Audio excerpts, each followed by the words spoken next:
Well, let's just do that because Diane's on the line. That's Diane, right. thanks so much for calling this morning. Good morning. Hello, Diane. Hold on, Diane. We'll try to get you back in a second here. Diane, I received, as part of a divorce settlement, okay. an annuity fund from the Operating Engineers Local 513. Yes. And I'm wondering what I should do with it, if I should leave it there or if it's something that can be rolled into a IRA, what your recommendation would be.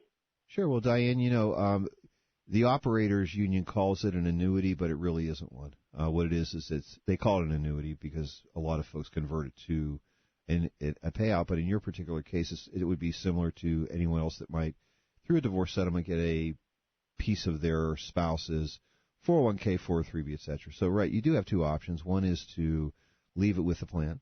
The other one is to move it into your self-directed IRA, maybe add it to other assets. I think that the pivotal question here for most folks is, we know that by having your money with a large plan like you're in today, the expenses that you're going to have are very low. I mean, they're probably lower than you can purchase, or at least equivalent to funds that you can purchase outside. The real question becomes, do you work with a financial advisor? Do you want someone to provide you with investment advice, or would you prefer to or make the choices in regard to the investment? Okay. So an annuity fund, is that something that can be cashed out and moved into mutual funds? Yes. Now, again, they call it the annuity fund, but it really isn't an annuity as you think of it. It's really a 401k. So if you want to move those assets into an IRA that's yours, what you're going to do is do what we call a trustee-to-trustee transfer. When you talk about cashing it out, you don't really want to cash it out and get a check because they'll withhold 20%.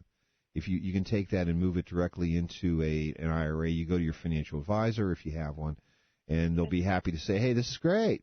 So we'll set up an IRA account. If you already have an IRA account, what they'll then do is help you and assist you in creating the paperwork so that you'll provide the union plan with the name of your IRA, the account number, and the custodian.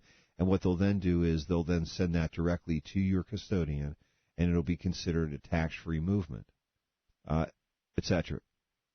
If not, if you don't have an advisor, then frankly, what you probably should do is just leave the money in the plan. It's still in an account earmarked for you, and then you can continue to direct the investments yourself. Great. Thank you. You're very welcome. What do you think, Aaron?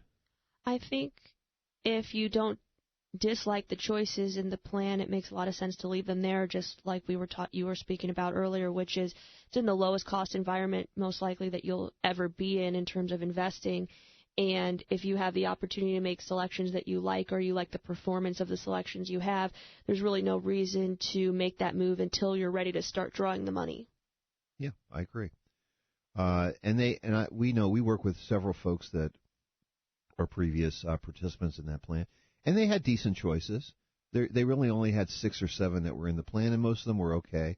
Obviously, by taking those assets and moving them into a self-directed plan, they could expand the choices, not just of mutual funds, but also of other things they could purchase, sure, which are eligible investments in an IRA. And again, I think the key component is advice, right? Right. If you would like advice, it makes sense to make that movement. But if you are comfortable directing your own investment, then it makes sense to leave it in a place where your fees are low. Yes. So that's a real good question. We do appreciate that one, Diane. I know that's on a lot of other people's minds. Do I keep it? Do I roll it over? Also, that's a question